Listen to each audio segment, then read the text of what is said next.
बिस्मिल्लाहिर्रहमानिर्रहीम, अस्सलाम वालेकुम। 1990 तक पाकिस्तान का शुमार जनूबी एशिया के सबसे ज़्यादा तरक्की करने वाले ममालिक में होता था। आज जिस भारत की तरक्की की हम मिसालें देख रहे हैं, 1980 में पाकिस्तान की मुआशी तरक्की भारत से तेज़ थी, लेकिन फिर देखते ही देखते सब कुछ ज़मीन बोस हो गया। पाकिस्तान को इस मकाम पर किसने पहुँचाया? पाकिस्तान की मुआशी बदहाली का जिम्मेदार है कौन? ये वो सवाल है जिसके जवाब आज तक नहीं मिल सके। हर आने वाला पुरानी हुकूमत में मलबा डालकर चलता बनता है और हालात इस नहज पे पहुंच चुके हैं कि मईशत तबाह हो चुकी है। महंगाई ने आम आदमी की ज़िंदगी को बुरी तरह मुतासर किया और लोगों का लाइफस्टाइल ही बदल कर रख दिया।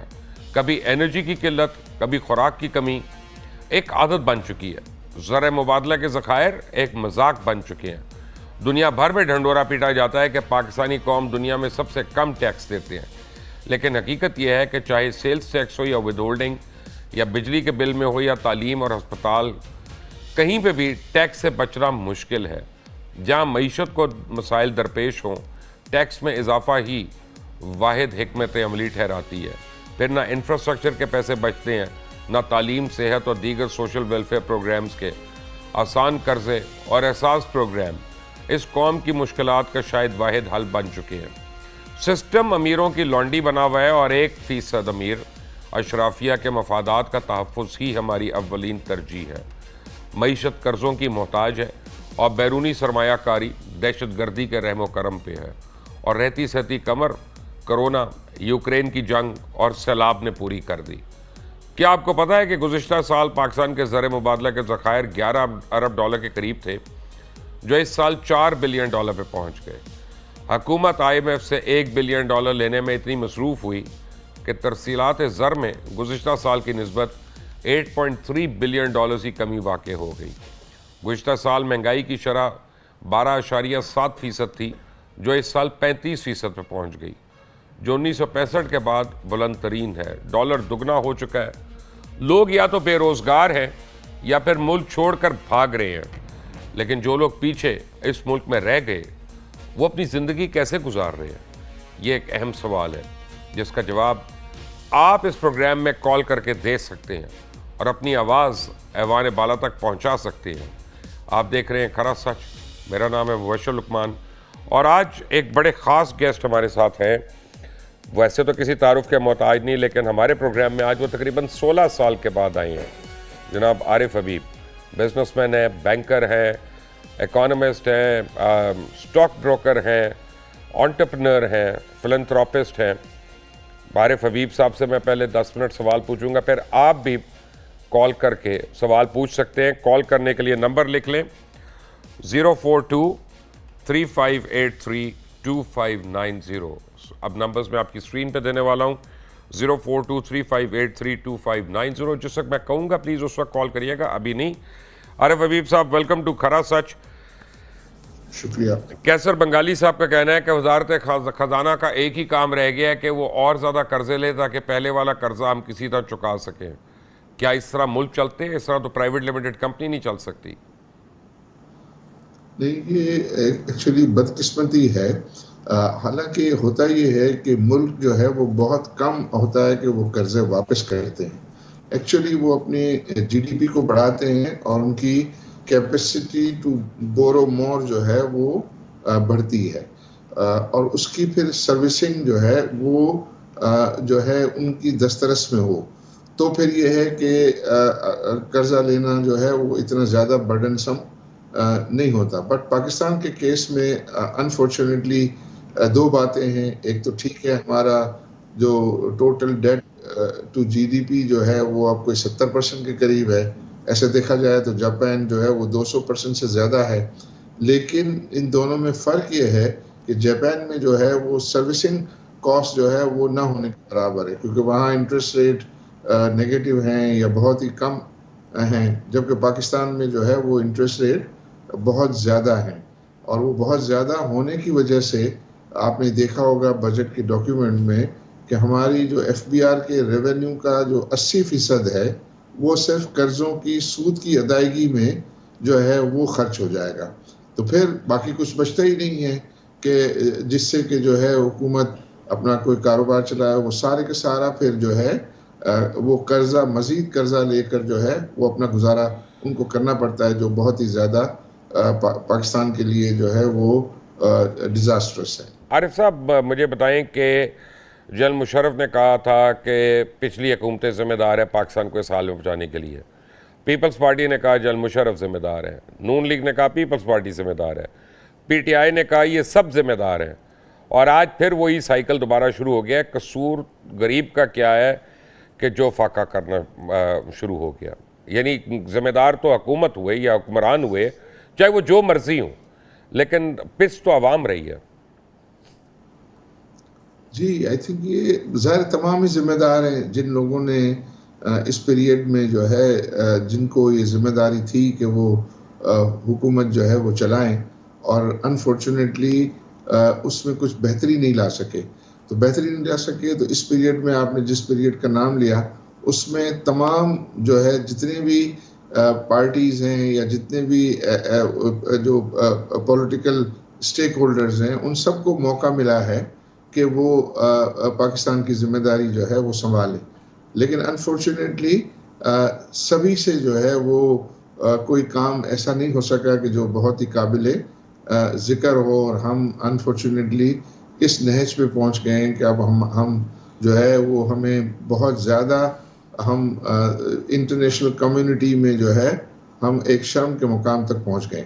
आरिफ साहब, आपका ताल्लुक़ है मेमन कम्युनिटी से पाकिस्तान की, और मेरा ज़ाती ये ख्याल है, आई कैन बी रॉन्ग, कि पाकिस्तान में सबसे ज़्यादा सदका और खैरात और ज़कात देने वाले जो हैं वो मेमन बरादरी है हमारे यहाँ, जो हमारे मुल्क में है। और वो देते हैं चुप करके, यानी पता भी नहीं चलने देते, अपनी अपनी बिसात के मुताबिक। लेकिन आप नहीं देख रहे कि पिछले एक साल में हालात ये हो गए हैं कि जो लोग पहले ख़ुद मदद किया करते थे अब वो मदद मांग रहे हैं। क्या ये अलमिया नहीं है इस मुल्क में? नहीं, आप सही कह रहे हैं, लेकिन पाकिस्तान आज भी जो है मुख्तलिफ ममालिक को हम ये देखें तो यहाँ फिलंथ्रोपी जो है वो बहुत कई ममालिक से जो है वो बहुत ज़्यादा है। अगर हम ले लें तो अमेरिका के बाद अगर पाकिस्तान जो है में जो है वो ये फिलंथ्रोपी का काम बहुत ज़्यादा, और उसी की वजह से आप ये देखते हैं कि लोगों के जो है वो मामलात जो है वो चल रहे होते हैं। और उसमें चूँकि हमारी अपना रिलीजन भी है कि ज़कात का जो है कि हम अपने वेल्थ का जो है वो 2.5% ज़कात के तौर पर देते हैं, और लोग बड़े अच्छे हमारे जो इदारे हैं बहुत अच्छा काम कर रहे हैं, और वो लोगों को खाना पीना भी, ये आप अपनी उनको कम्युनिटी के रोज़गार के इदारों लिए की मदद बात कर रहे हैं, करना क्योंकि हुकूमत के इदारे तो जो नहीं कर है, रहे। और उनके लिए जो है वो इवन रहने के लिए जो है वो मदद करना, बहुत सारी इस किस्म की मैंने कहा चीज़ें हैं जिससे ये पाकिस्तान। आरिफ साहब, आप अपनी कम्युनिटी के इदारों की बात कर रहे हैं, क्योंकि हुकूमती इदारे कासिर हैं। जी ऐसा ही है ना? हाँ, हुकूमती इदारे जो है वो आई थिंक ये जो बिस्प है, बिस्प का प्रोग्राम है, आई थिंक इसमें भी काफ़ी एक्सटेंसिवली लोगों की जो है वो मदद की जा रही है, लेकिन वो काफ़ी नहीं है। काफ़ी नहीं है जो लोगों के एक्चुअल तो ये है ना कि आइडियल ये है कि लोग जो है रोज़गार उनके लिए अवेलेबल हो, और रोज़गार के ज़रिए वो अपना जो है वो अपनी जो ज़रूरियात को जो है वो पूरा कर सके। अनफॉर्चुनेटली इकोनॉमी भी जो है वो बहुत अच्छे तरीके से परफॉर्म नहीं कर रही, तो रोज़गार के मौके भी दिन ब दिन कम होते जा रहे हैं, और वैसे चूँकि ह्यूमन रिसोर्स की मांग में कमी है, तो उस वजह से उनकी तनख्वाहें भी इतनी नहीं बढ़ पाती, और जनरली जो है वो मिनिमम वेजेस को हर साल गवर्नमेंट बढ़ा के जो है उस पर इक्तफा कर रही होती है, लेकिन वो मिनिमम वेज भी आप अच्छे तरीके से जानते हैं कि वो नाकाफ़ी है। तो जनरली और पर्टिकुलरली जो ख़ास तौर पे जो सैलरीड क्लास है उनके लिए जो है वो बहुत बड़ा चैलेंज है। आप ये देखें कि जो नॉन रेजिडेंट पाकिस्तानी तकरीबन 1 करोड़ के करीब जो है वो हमारे बाहर हैं। वो 1 करोड़ अगर उनका हम फैमिली की साइज़ को 5 भी ले लें तो 5 करोड़ पाकिस्तानी जो है वो अपने नॉन रेजिडेंट पाकिस्तानीज़ की रेमिटेंसेस पर जो है वो डिपेंडेंट है, तो वो ठीक हैं। आपके जो ज़राअत से जिनका ताल्लुक़ है, आई थिंक इस साल जो नज़र आ रहा है कि वीट की क्रॉप बेहतर हुई है, या आपका कॉटन क्रॉप जो है वो बेहतर हुई है, तो उनकी भी जो है वो मैं समझता हूँ कि आमदनी में इजाफा होना चाहिए। अनफॉर्चुनेटली पिछले साल सैलाब की वजह से वो बहुत ज़्यादा जो है वो एडवर्सली अफेक्ट हुए थे। और जो बाकी जो रिटेलर्स हैं, कारोबार करते हैं, वो भी अपना गुजारा कर बल लेते हैं, आरिफ लेकिन साहब, प्रॉब्लम ये सबसे है, ज़्यादा जो सैलरी प्रॉब्लम यह है कि इस मुल्क में या गरीब आदमी पिसा हुआ है, या मैं ऑन एयर एक ऐसी बात करने लगा हूँ, जान पॉपुलर बात है कि कारोबारी आदमी वो मरा हुआ है। उसकी वजह, आप एक बैंक के मालिक हैं माशाल्लाह, बैंक जो है वो 22% सूद ले रहे हैं या टैक्स वो इंटरेस्ट ले रहे हैं। कौन सा कारोबार चल सकता है 25, 26, 27% यानी इंटरेस्ट दे के? इसका मतलब है हुकूमत ने फैसला किया हुआ है ना कि कारोबार बिल्कुल बंद करने हैं। जी, आई थिंक ये कारोबार उससे बहुत ज़्यादा अफेक्ट हो रहे हैं, लेकिन उससे ज़्यादा मुबशिर भाई खुद हुकूमत जो है वो बहुत बुरी तरीके से जो है वो उसमें अफेक्ट हो रही है, क्योंकि सबसे बड़ी बोरोवर जो है वो पाकिस्तान में खुद हुकूमत है। तो जिस तरह मैंने कहा कि उतना ज़्यादा उनका कर्ज होने की वजह से और उतना हाई इंटरेस्ट रेट होने की वजह से उनका जो FBR रेवेन्यू है उसका 80% जो है वो हर साल ये डेट सर्विसिंग में चला जाता है। और अभी इस साल तो जो है उन्होंने जो बजट किया है वो यही किया है कि उनका 80% जो है, जबकि उनका रेवेन्यू का कुछ हिस्सा उनको जो है वो प्रोविंसेस को देना पड़ता है। और अगर ये देखा जाए तो यूं जो है वो हुकूमत नेगेटिव से शुरू करती है और सारे के सारे मामलात वो कर्ज ले के चलाती है, तो वो कर्ज के ऊपर कर्ज जो है वो चढ़ता जा रहा है और उसकी जो है वो बोझ बढ़ता जा रहा है। तो इससे लोगों में जो है वो काफ़ी नर्वसनेस है कि अगर इस तरह ही जो है वो ये जारी रहा तो फिर जो है वो आगे जाके और ज़्यादा मुश्किलात बढ़ती रहेंगी। आप ये कॉल्स देते हैं, आप भी सवाल कर सकते हैं, आप मईशत के बारे में बता सकते हैं, आप बिजली का, गैस का, पानी का, रोटी का, आटे का हाल बता सकते हैं। और नंबर कॉल करने के लिए है जो मैंने आपको पहले बताया था, 3583 04235832590। आरिफ हबीब साहब, ये डॉलर क्यों हमसे इतना डांस कर रहा है, कभी ऊपर कभी नीचे, कभी आगे कभी पीछे? ये क्या हो रहा है हमारे साथ?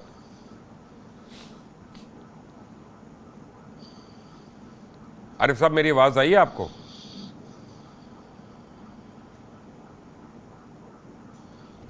मैं कोशिश करता हूँ आरिफ हबीब साहब से दोबारा लाइन पर रब्ता करूँ, लगता है कि उनकी लाइन डिस्कनेक्ट हो गई है। जी जी जी, मुझे आ आ रही रही है है, अब आ रही है। आपको। मैं कह रहा हूँ ये डॉलर क्यों इतना डांस कर रहा है हमारे साथ आगे पीछे? आई थिंक ये ज़ाहिर है हमारी डॉलर की जो है वो शॉर्टेजेस रही हैं, और इसमें मुशर्रफ में देख रहा था कि नंबर पिछले 10 साल में पाकिस्तान ने कोई करंट अकाउंट डेफिसिट में 86 बिलियन डॉलर्स जो है वो लूज़ किया है। और उन 86 बिलियन डॉलर्स पर अगर हम सूद लगाएं तो वो तकरीबन 125-30 अरब डॉलर बन जाता है। तो पिछले 10 साल का जो करंट अकाउंट डेफिसिट हमने किया है, मतलब ये है कि हमने अपनी इंपोर्ट्स को, हमारी एक्सपोर्ट्स और रेमिटेंसेस जो है वो ज़्यादा रखा और उसको दिया, वही हमारा बैरूनी कर्जा है।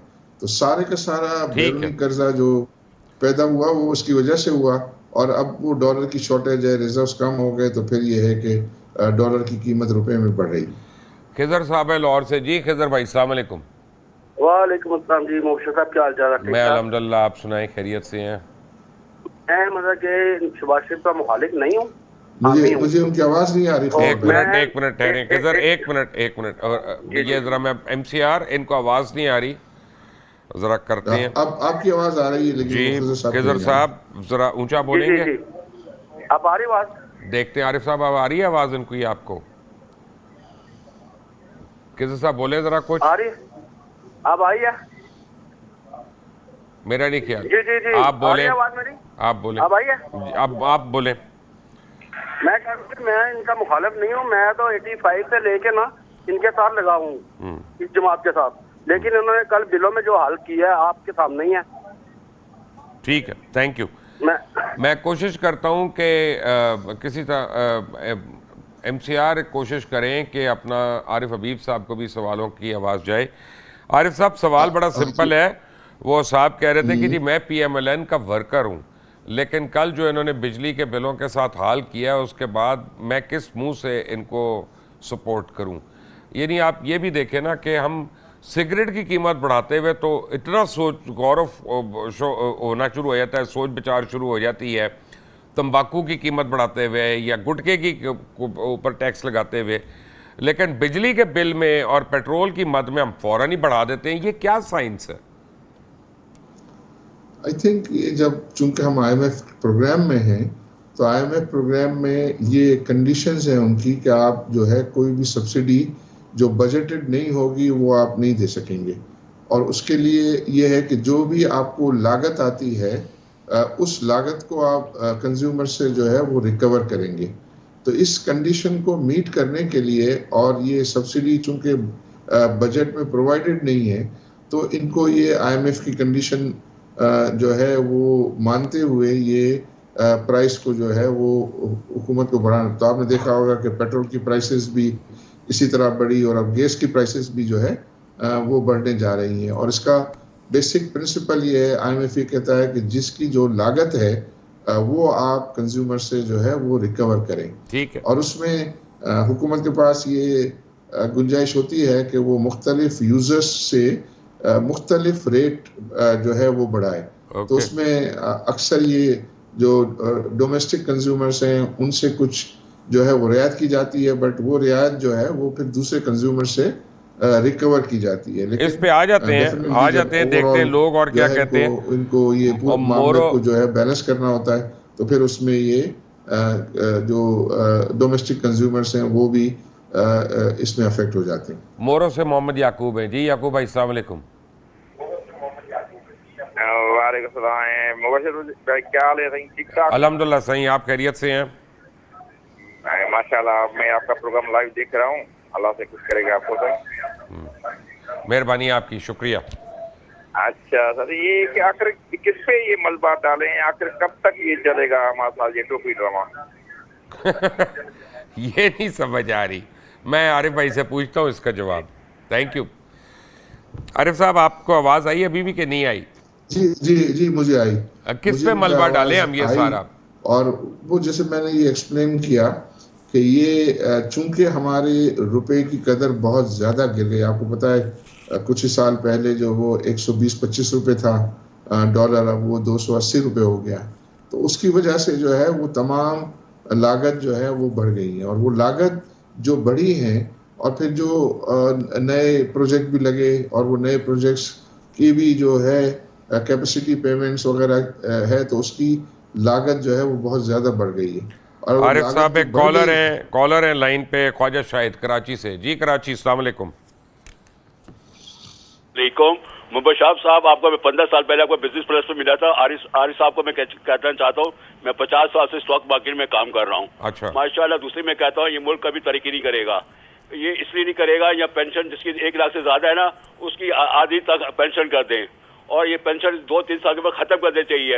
ये डॉलर का भी ये सब स्टॉक मार्केट में बहुत बड़ा फ्रॉड होता ही है। आरिफ हबीब की कंपनी का 3 साल से मुझे डिविडेंड भी नहीं दे रही ये लोग, ना पीएसओ डिविडेंड दे रहा है। डिविडेंड ये मुल्क नहीं दे रहा किसी को, तो वो तो देगा नहीं। ये सब टोपी ड्रामा चलता रहेगा। ये हमारी एक दूसरे को पागल बनाए जा रहे हैं। आप कौन सी कंपनी में काम करते हैं ये बताएं मुझे। कौन? आप कौन सी कंपनी में? मैं सारी कंपनी में स्टॉक मार्केट में काम करता हूँ मैं जनाब। मैं आरिफ हबीब को अच्छी तरह जानता हूँ, सबको जानता हूँ। ख्वाजा शाहिद साहब थैंक यू। आरिफ साहब, ये एक बड़ी जेन्युइन कंप्लेंट है, और वो ये कह रहे हैं बेसिकली हो क्या रहा है। मैं आपको एक बात बताता हूँ कि जो सरकारी मुलाजिम है ना, उसके तो चले सरकार इंश्योर कर लेती है, उसने तनख्वाह बढ़ाई, कुछ बढ़ाई, ये बढ़ाई। जो प्राइवेट में है ना वो, अच्छा डिविडेंड तो मुझे समझ आती है कि अगर कंपनीज ही लॉस कर रही हैं तो डिविडेंड कैसे देंगी शेयर होल्डर्स को, लेकिन प्राइवेट में मुलाजमीन जो हैं वो अपनी मुराद नहीं बढ़ा सकते। जब वो कहते हैं तो हमारे ओनर्स हमें कह रहे थे यार इतनी महंगाई तुम्हारे सामने है, कैसे बढ़ाई। लेकिन बशर भाई, ये जो उन्होंने अभी कहा कि आरिफ हबीब कंपनीज डिविडेंड नहीं दिया, ये गलत बात है। हो सकता है आपसे मोहब्बत करने वाले हों। काफी अच्छे डिविडेंड जो है वो देते रहे हैं, उसका ट्रैक रिकॉर्ड जो है वो काफी अच्छा रहा है। तो उसमें आप चाहे ये आरिफ हबीब कॉर्पोरेशन देख लें, आरिफ हबीब नहीं, ये तो वेब पे होगा सारा, यानी किसी को कुछ कहने की जरूरत नहीं। पब्लिक लिमिटेड कंपनीज हैं। जी। हाजी लतीफ साहब है लाहौर से। जी हाजी साहब अस्सलाम वालेकुम। हाजी साहब सर, मैं गुजारिश ये कर रहे हैं कि मैं एक दफा पिंडी तो लाहौर आ रहे था तो मेरे साथ ਕਾਬਲ ਜਵਾਨ ਕਾਰਾ ਸਾਹਿਬ ਮੇਰੇ ਸਫਰ ਕਰ ਰਹੇ ਪਾਰਲਰ ਦੇ ਵਿੱਚ ਉਹਨਾਂ ਨੇ ਉੱਥੇ ਆਨਲਾਈਨ ਉਹਨਾਂ ਦੀ ਗੁਫ਼ਤਗੂ ਹੋ ਰਹੀ ਸੀ ਤੇ ਉਹ ਕਹਿਣ ਲੱਗੇ ਜੀ ਕਿ ਇਸ ਤਰ੍ਹਾਂ ਮੈਂ ਕਿਹਾ ਜੀ ਸਾਰਾ ਕੁਝ ਤੁਸੀਂ ਕੀਤਾ ਵੱਡਿਆਂ ਨੇ ਪੜ੍ਹਿਆ ਲਿਖਿਆ ਨੇ ਬੰਦਿਆਂ ਨੇ ਇਹ ਸਾਰਾ ਪਾਕਿਸਤਾਨ ਦਾ ਬੇੜਾ ਗਰਕ ਕੀਤਾ ਮੈਂ ਕਿਹਾ ਜਨਾਬ ਇੱਕ ਜ਼ਮਾਨੇ ਦੇ ਵਿੱਚ ਇੱਕ ਆਦਮੀ ਉੱਠਦਾ ਸੀ ਤੇ ਸਾਰੇ ਉਹਦੇ ਮਗਰ ਲੱਗ ਜਾਂਦੇ ਸਨ ਯਸ ਸਰ ਹੁਣ ਇੰਨੀਆਂ ਕੁ ਪਾਰਟੀਆਂ ਬਣ ਗਈਆਂ ਨੇ 186 ਪਾਰਟੀਆਂ ਬਣ ਗਈਆਂ ਘਰ ਘਰ 'ਚ ਪਾਰਟੀਆਂ ਬਣ ਜਾਣਗੀਆਂ ਜਨਾਬ ਜੋ ਹਾਲਾਤ ਕਰ ਦਿੱਤੇ ਨੇ ਇਹਨਾਂ ਨੇ ਜਨਾਬ ਮੈਂ ਗਵਰਨਮੈਂਟ ਕੰਟਰੈਕਟਰ हूँ और मैं पहले जनाब 2 खुराक बेचे रहे मैं कहा मैं समझ जावांगा मगर नहीं समझ फिर उसके बाद जनाब मैं अपनी गड्डी बेच दी थी फिर भी मैं नहीं समझ जी मुझे आवाज नहीं आ रही उसके बाद जनाब मैं अपना एक प्लाट घर बेचने लगा हूँ जनाब यह हालात इन्होंने कर दिए खुदा की कसम मर गए था ओके थैंक यू मैं करता हूँ सर आरिफ साहब जो कॉलर है हमारे वो एक गवर्नमेंट कॉन्ट्रैक्टर थे और वो ये कह रहे हैं कि पहले मैंने अपनी गाड़ी बेची अब मेरा एक प्लॉट है मैं उसको बेच रहा हूँ मेरे घर का गुजारा नहीं चल रहा और वो बेसिकली उनका सवाल ये है वो कहते हैं जी हम ये मलबा किसके ऊपर डालें और मुझे ये लगता है कि जितने भी पढ़े लिखे लोग आए हैं इस मुल्क में उन्होंने इस मुल्क का बेड़ा गर्क कर दिया वो आते हैं अंग्रेज़ी में बात करते हैं और फिर चले जाते हैं सीटी बजाते हुए चाहे वो कोई भी हो हमारे इवन फाइनेंस मिनिस्टर देख ले और लोग देख ले सारे निकल जाते हैं आराम से जी आई थिंक ये मुश्किलात तो हैं इसमें तो कोई शक नहीं है ये मुश्किलात हैं और ज़ाहिर है जो लोग भी इस चीज़ को मैनेज कर रहे हैं वही उसी के ऊपर उनकी जिम्मेदारी जो है वो जाती है तो उसमें एक तो ये है कि हमारे मुल्क में अनफॉर्चुनेटली जो भी हुकूमतें आती हैं वो इतनी मजबूत नहीं होती और वो मजबूत नहीं होती तो एक तो जो है वो फिर कंसिस्टेंसी नहीं रहती है और उनके पास इतनी ताकत नहीं होती है कि वो रिफॉर्म्स कर सकें और चीज़ों को जो है वो बेहतर कर सकें तो आरिफ साहब मुझे एक बात तो बताएं आप बात कर रहे हैं लार्जर पिक्चर की मैं आपको एक ग्राउंड रियलिटी बताता हूँ कराची शहर में तकरीबन कोई 26 मार्केट्स हैं किसी मार्केट में टमाटर का एक रेट नहीं है अब इसका डॉलर से क्या ताल्लुक है इसका तेल से क्या ताल्लुक है तो बेसिक गवर्नेंस का ताल्लुक है ना कि हमारी हुकूमतें कितनी नाअहल है या इनकॉम्पिटेंट है आम आदमी का तो ताल्लुक इसी महंगाई से है ना और उसका इसी ने कबाड़ा कर दिया ना कंट्रोल नहीं है मार्केट इकॉनमी पे जी आप सही कह रहे हैं और ये आई थिंक इसको बेहतर मैनेजमेंट के जरिए जो है इसमें रिलीफ जो है वो हासिल की जा सकती है आरिफ हबीब मेरे साथ ही हैं आप भी कॉल कर सकते हैं नंबर है 0423583250 एक छोटी सी ब्रेक के बाद ठीक है ब्रेक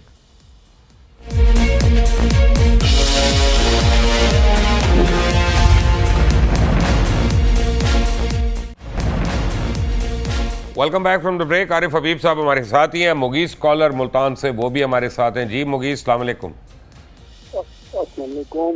जी मुंशी साहब बहुत शुक्रिया आपका प्रोग्राम माशाल्लाह बहुत अच्छा चल रहा है शुक्रिया और मेरे 2 सवाल हैं छोटे से जी तो ये कि हम लोग अगर कर्ज थोड़ा सा कोई लेते हैं मैंने एक दफा 3.5 लाख रुपए कर्ज लिया था जी और मैंने तकरीबन 6.5 लाख वापस किया था बैंक को जी ये हमारे सियासतदान बड़े बड़े लोग कर्ज लेते हैं करोड़ों के अरबों के माफ करवा लेते हैं इनसे कोई लेने का सिस्टम एक तो होना चाहिए आवाज नहीं आ माफ क्यों करा लेते हैं दूसरा मेरा सवाल ये है कि मैं बचपन से ये सुनता आ रहा हूँ कि मुल्क जो है वो नाजुक दौर से गुजर में 50 साल मेरी उम्र अब होने वाली है और ये नाजुक दौर नाजुक तरीन ही होता जा रहा है पता नहीं ये खत्म कब होगा क्या हमारे 24 करोड़ की अवाम में से कोई ऐसा इकोनॉमिस्ट नहीं है कि जो मुल्क की मईशत को इकोनॉमी को कोई संभाल सके कोई सीधे रास्ते पे ला सके बस मेरा ये दोस्त थैंक यू वेरी मच बहुत शुक्रिया थैंक यू बेसिकली 2 सवाल हैं उनके कॉलर के और मैं उनको आसान अल्फाज में करने की कोशिश करता हूँ कि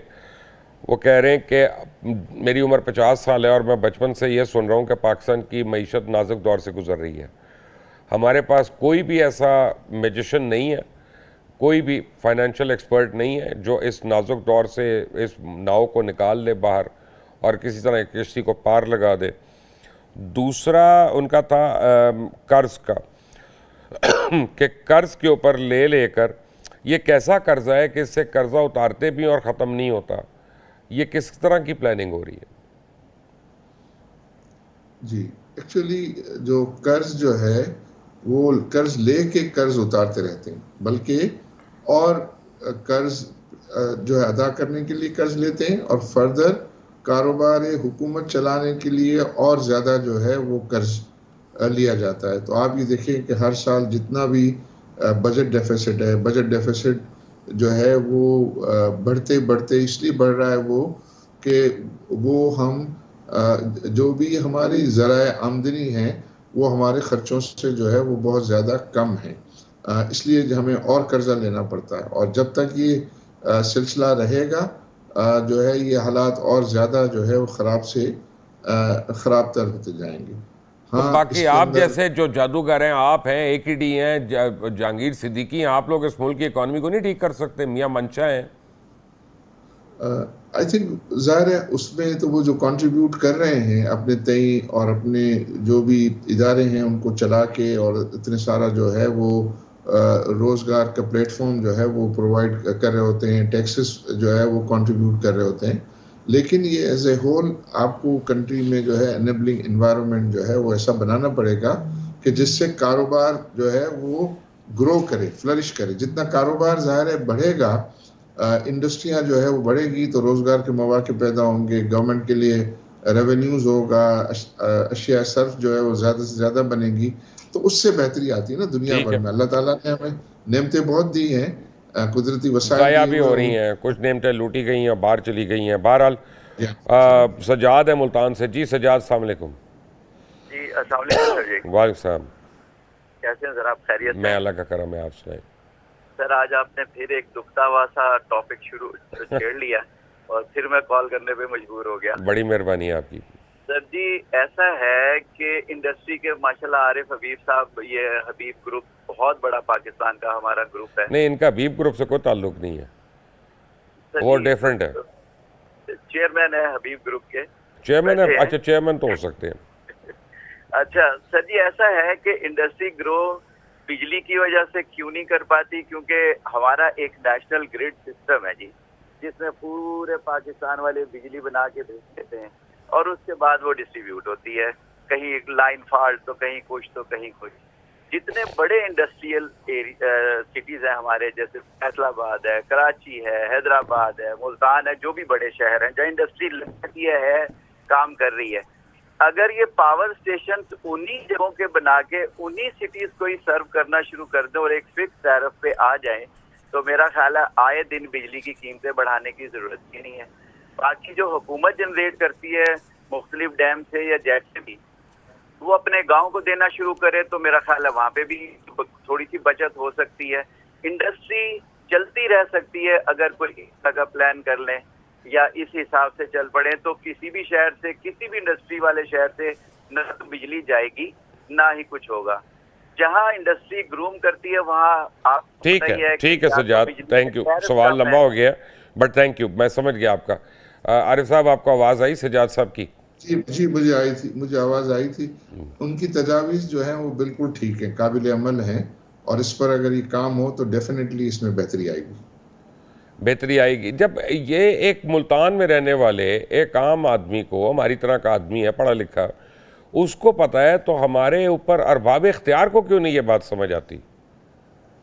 ये देखिए, ये बातें होती रही हैं और उन्होंने ये बात की है कि आप ये इलेक्ट्रिसिटी की जो है वो फ्री मार्केट हो जाए, हुकूमत इस कारोबार से निकले और जो है ये अलाउ करे कि प्राइवेट सेक्टर जो है वो बिजली घर बनाए और वही फिर बेचे, जो कंज्यूमर्स हैं उनको बेचे, और हुकूमत ये डिस्ट्रीब्यूशन कंपनी से निकल जाए, तो इसमें जो है वो बेहतरी आएगी। बट वो ये कहते हैं कि हमने ऐसे कुछ मुआहदे कर लिए हैं बिजली कारखाने जो है बने उनसे, कि अगर वो हम करेंगे तो सारे जो कंज्यूमर्स हैं वो ये प्राइवेट सेक्टर के पास चले जाएंगे, तो हमारे लिए प्रॉब्लम होगा। लेकिन वो एक दफ़ा वो प्रॉब्लम उनको अपने सर पे लेना पड़ेगा ताकि फिर आइंदा चीज़ें जो हैं वो एफिशिएंट हो जाए। जैसे टेलीकॉम सेक्टर पहले जो है वो गवर्नमेंट में था तो हमें साल लगते थे कनेक्शन लेने के लिए। बिल्कुल ठीक। जब वो सारे का सारा प्राइवेट सेक्टर में हो गया तो आपने देखा कि उसमें कितनी एफिशिएंसी आ गई और कितनी जो है वो बेहतरी भी आ गई। गवर्नमेंट को भी उसमें प्राइवेटाइज कर कीमती भी देना चाहिए, मेरा ख्याल है गवर्नमेंट भी एफिशिएंट उसी तरह होगी। लेकिन इस वक्त मुस्तफ़ा हनीफ मेरे साथ हैं। जी मुस्तफ़ा, अस्सलाम वालेकुम। सलाम सर, क्या हाल है आपके? मैं अल्लाह का शुक्र, आप सुनाएं। अल्हम्दुलिल्लाह। अच्छा, मुझे ये पूछना था कि पिछले 3 साल से हम ये सुन रहे हैं कि रिफाइनरी पॉलिसी आने वाली है और इतनी इनएफिशिएंसीज है हमारी लोकल रिफाइनरीज में। So what is the main hurdle that the government is facing in order to finalise the refinery policy? ये 3 साल तक अभी तक क्यों नहीं फाइनलाइज हो सकी? Mustafa Hanif, thank you, think ये- that's a very intelligent question by the way. हाँ, बट ये तो आई थिंक हुकूमती अथॉरिटीज़ जो है इसका सही जवाब दे सकती हैं। बट ये बिल्कुल सही बात है कि कई सालों से जो है वो ये कहा जा रहा है कि नई रिफाइनरी पॉलिसी तैयार है और वो पब्लिक हो जाएगी और वो अनाउंस हो जाएगी। और आजकल भी जो है वो मार्केट्स उसका इंतज़ार कर रही हैं कि किसी वक्त भी जो है ये रिफाइनरी पॉलिसी जो है वो अनाउंस होगी। उम्मीद है कि इस हुकूमत के टेन्योर के पूरा होने से पहले ये रिफाइनरी पॉलिसी जो है वो अनाउंस हो जाए और हुकूमत की तरफ से ये अप्रूव हो जाए। अरे साहब, पेशावर से कॉलर हैं ज़हूर भाई। जी ज़हूर भाई, अस्सलाम वालेकुम। सलामकुम जी, क्या हाल है जनाब? अल्हम्दुलिल्लाह, आप खैरियत से हैं? आप ठीक हैं? अल्लाह का करम, दोनों को सलाम जी। वालेकुम सलाम। वालेकुम सलाम। अच्छा, ऐसा है जी कि हमारे मुल्क में गुज़िश्ता 50-60 साल से अपोजिशन हो या गवर्नमेंट हो या आरिफ हबीब साहब जैसे बंदे हो, सब कह रहे हैं कि हमारे मुल्क में बहुत पोटेंशियल है और मौसम भी अच्छे हैं, एग्रीकल्चर लैंड भी अच्छी है, मिनरल भी है, ये वो। लेकिन ये हमारे जो साबिका वो थे वो उन्होंने गलत वो किया। अपोजिशन भी कह रहे हैं कि पोटेंशियल है और गवर्नमेंट वाले भी कह रहे हैं कि पोटेंशियल है। तो इससे ये पता चलता है कि हाँ हमारे मुल्क में पोटेंशियल है। तो हमारे यहाँ एक वो है जी, मशहूर है कि फॉर एग्जांपल मेरा 1 एकड़ ज़मीन है और वो तकरीबन 2-4 लाख रुपए साल का कमाता है, लेकिन मैं उसका हिफाजत नहीं कर सकता हूँ, तो मैं ठेके पे दे देता हूँ लाख रुपए पे, 1.5 लाख रुपए पे। तो वो जमींदार जो है वो उसमें जिम्मेदारी करते हैं, वो भी कमाते हैं, मुझे भी देते हैं। तो मेरा एक मशवरा है कि क्यों ना हमारे मुल्क में अगर पोटेंशियल है और हम ठीक नहीं है तो इसको चाइना या यूएई वालों को ठेके पे क्यों ना दे जी। हाँ ज़हूर भाई, थैंक यू। आप अभी देखें, अभी तो एक एयरपोर्ट ठेके देने की बात हो रही है तो कितना अजाब हो गया। अभी एक स्टील मिल को लीज करने की बात हुई थी तो कितना अजाब हो गया। बट बेसिकली ये जो आरिफ साहब, हमारी कुछ कॉरपोरेशंस हैं जैसे चाहे पीआईए हो, चाहे रेलवे हो, चाहे स्टील मिल हो, ये 1500 बिलियन सालाना हमारा खा रही हैं। हम अगर 1-1 रुपए में भी इनको बेचते हैं तो हमें 1500 बिलियन हर साल बचेगा ना। ये क्यों नहीं समझ आता? आई थिंक ये बिल्कुल आपने जो बात की वो भी सही है और जो भाई बात कर रहे थे वो भी ये सही है। कॉन्सेप्ट जो है वो बिल्कुल ठीक है और इसमें यही डिस्कशन में आता है, प्राइवेटाइजेशन की सूरत में ये डिस्कशन में आता है कि मैनेजमेंट ट्रांसफ़र की सूरत में ये बातें हो रही हैं। और अभी जो रिसेंट जो है वो चीफ ऑफ आर्मी स्टाफ के इनिशिएटिव से जो ये स्पेशल इन्वेस्टमेंट इनिशिएटिव की जो बात हुई है वो भी, उसमें भी यही है। उन्होंने ये बताया था कि कुछ फ्रेंडली कंट्री से ये बात हुई है कि हमारा चूँकि एग्रीकल्चर में बहुत ज़्यादा पोटेंशियल है तो वो जो है वो एग्रीकल्चर में इन्वेस्टमेंट करेंगे और उसमें टेक्नोलॉजी लाएंगे और उसके लिए जो नेसेसरी सरमाया है वो एडवांस इक्विटी के तौर पर देंगे। इसी तरह हमारा माइनिंग के अंदर जो है वो बहुत पोटेंशियल है, उसको वो समझते हैं, तो उसमें भी वो जो है वो इन्वेस्टमेंट के लिए उनको जो है वो राज़ी किया गया है और ये किया जाएगा। इसी तरह आईटी के अंदर है, फिर डिफेंस प्रोडक्शन के अंदर है। तो ये जो भाई बात कर रहे हैं ये आई थिंक बिल्कुल सही है और ये जो है वो इस किस्म की डिस्कशन हो के ये इनिशिएटिव शुरू करने की बात हुई है। अल्लाह करे कि इसकी सही तरीके से जो है वो इम्प्लीमेंटेशन हो और उसकी जो भी बेनिफिट्स हैं वो हुकूमत और आवाम तक पहुंचे, दोनों को पहुंचे। आरिफ हबीब साहब मेरे साथ ही हैं, आप भी कॉल करके सवाल कर सकते हैं। एक ब्रेक के बाद, टेक अ ब्रेक।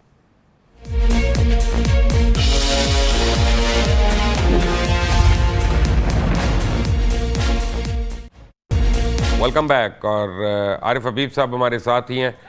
और एक कॉलर भी हमारे साथ हैं, मेरे ख्याल है असद साहब हैं। जी असद साहब, अस्सलाम वालेकुम। सॉरी, लाइन ड्रॉप हो गई है उनकी। बट कॉल्स काफ़ी आ रही हैं आरिफ साहब, और जनरली लोगों को आपने देखा है कि लोग सिर्फ अपने मसाइल में इतना फंस गए हैं, क्या वो मुल्क का या किसी और का सोचने से कासिर, और उनका कसूर नहीं है, उनको ब्लेम नहीं किया जा सकता इस बात पे। नहीं, आप सही कह रहे हैं, मुश्किलात तो बहुत हैं, बहुत मुश्किलात हैं। अब गुजारा कैसे करे एक आम आदमी, ये भी तो बताएं। आई थिंक देखिए, हमें जाहिर है ये जो मसला हमारा है तो हमें ही जो है इसको हल करना होगा, और हल ही इसी तरह जो है वो करना होगा कि सबसे पहले तो लोगों को एजुकेट करें कि वो बाहर की फॉरेन एक्सचेंज से जो चीज़ें आती हैं इम्पोर्टेड, उसका इस्तेमाल जो है वो कम से कम कर दें।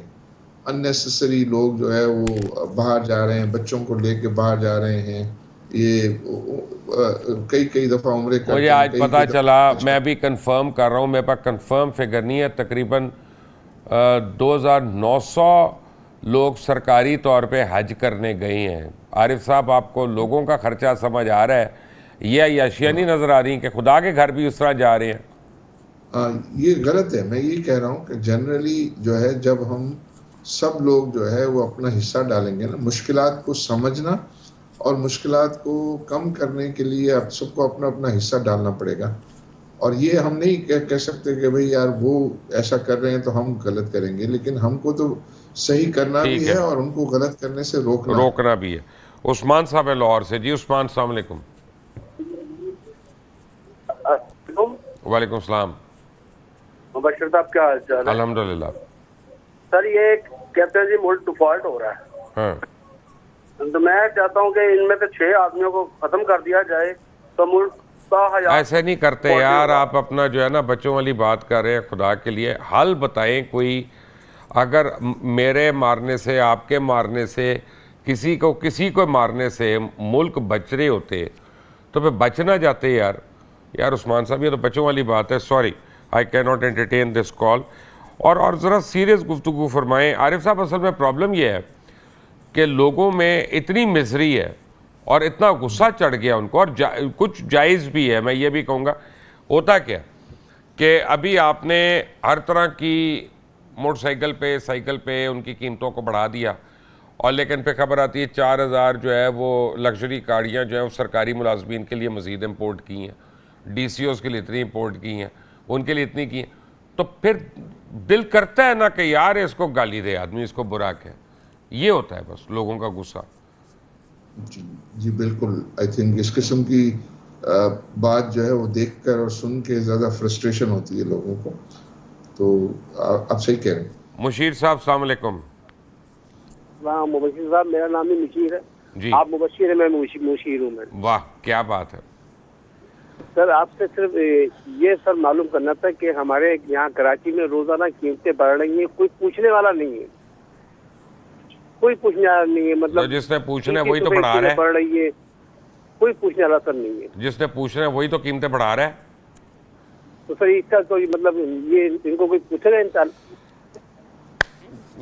चले मैं देखता हूँ, थैंक यू। असल में आरिफ साहब, मैं आपको नट शेल में बता देता हूँ ये मतलब क्या है, क्योंकि हर आदमी जो है ना जब उनकी कॉल मिलती है तो उनके पास शायद अल्फाज उतने नहीं होते बताने के लिए। वो ये रहा है कि जब पेट्रोल महंगा होता है तो हर चीज़ की कीमत महंगी हो जाती है, चाहे वो वैगन का किराया हो, चाहे बस का किराया हो, चाहे वो प्याज हो, चाहे टमाटर हो, चाहे कुछ भी हो। ये कह के कि जी पेट्रोल महंगा हो गया, डॉलर ऊपर चला गया। अब जब पेट्रोल कम हुआ या डॉलर भले 8 रुपये कम हुआ, तो वो जो कीमतें जो बढ़ गई थी वो नहीं कम होती। और ये कितनी बड़ी नाअहली है कि मैं कहता हूँ हुकूमत सिंसियर है, उसने कीमतें कम करने की कोशिश की, लेकिन ये भी तो बैड गवर्नेंस है जो नहीं हो सकती। अब उस वैगन वाले से पुरानी कीमत पे किराया कर ले, मैं मान लूँ। जी आई थिंक वो एक इशू है, वो प्रॉब्लम है। दो ये आई थिंक कुछ अरसे में तो जो है वो एडजस्ट होना चाहिए, लेकिन ये है कि ये इमीडिएट जो है वो हो जाए तो वो बहुत ज़्यादा बेहतर हो। लास्ट कॉलर लूंगा। जी रिजवान, अस्सलाम वालेकुम। अस्सलाम वालेकुम। वालेकुम सलाम। क्या हाल है सर आपके? अल्लाह का करम। जल्दी रिजवान, मेरे पास 1 मिनट है बस। हाँ जी सर, आपके लिए आप बहुत अच्छा प्रोग्राम कर रहे हैं। हमारी सिर्फ रिक्वेस्ट ये है कि जिन बंदों ने अपने कर्जे माफ करवाए ना। हाँ सॉरी, ये मैं भूल गया था। Very good, thank you thank you. ये प्रोग्राम का टाइम बढ़ाएं जी, 3 मिनट बेशक बढ़ाना पड़े। आरिफ साहब से इसका जवाब लेना है। आरिफ साहब, ये बीच में मुझे एक और साहब ने सवाल पूछा था, ये जिन्होंने नाजुक दौर की बात की थी एक्चुअली, और वो मेरे माइंड से निकल गया था, बुढ़ापा आ गया बस मेरे ऊपर, तो वो माइंड से मेरे निकल गया था। वो एक बात यह है कि 12,000 पाकिस्तानी बिजनेसमैन हैं जिन्होंने कर्जे वापस नहीं किए या रीशेड्यूल कराए, रीडू करवाए, और उनकी पूरी लिस्टें मौजूद है, मेरे पास भी हैं और आपने भी देखी होंगी। उनको दोबारा कर्जे भी मिल जाते हैं, वो ब्लैक लिस्ट भी नहीं होते और उनसे रिकवरियाँ भी नहीं होती, उनका जो कोलेट्रल होता है वो भी वापस उन्हीं के पास रहता है। ये जो अंधेर नगरी है, ये ख़त्म करवाएं तो आम आदमी को तसल्ली हो जाएगी। ये क्रिमिनल है, लेकिन ये देखिए ज़्यादातर जो बैंक्स हैं वो प्राइवेट सेक्टर में हैं, और इस किस्म का अगर कोई भी कर्जों का नुकसान, ये सारे नेशनल बैंक और यूबीएल वगैरह से हुए थे सर रीशेड्यूल। जब यूबीएल गवर्नमेंट का था उस वक्त एमसीबी भी गवर्नमेंट का था, आपको पता ही है।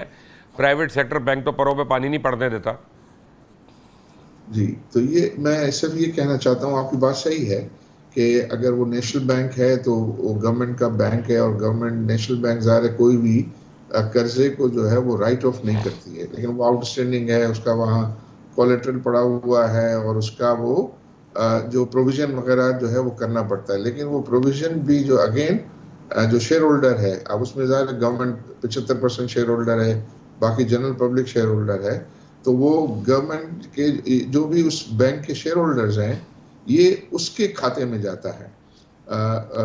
और जो है वो अगर बैंक वीक हो वो उस जाता आदमी है को तो दोबारा तो लोन नहीं मिलना चाहिए जो मिलता है इस मुल्क में जी, वो नहीं मिलना चाहिए, और कानून भी यही है कि उसको नहीं मिलेगा। लेकिन मिला अगर ऐसा कोई क्या मिला है, बड़े बड़े नाम है, बड़े बड़े नाम है। तो ये जो है वो मैं समझता हूँ राइट, लीगली राइट नहीं है। आरिफ हबीब साहब, आपका बहुत बहुत शुक्रिया हमारे साथ होने का। आज हमारे प्रोग्राम का वक्त ख़त्म हो रहा है। आप भी इस प्रोग्राम में पार्टिसिपेट कर सकते हैं, अपनी राय दे सकते हैं, और जो भी मेहमान हो उस दिन का उससे आप सवाल भी कर सकते हैं। कल तक के लिए इजाज़त दें। अल्लाह हाफिज़।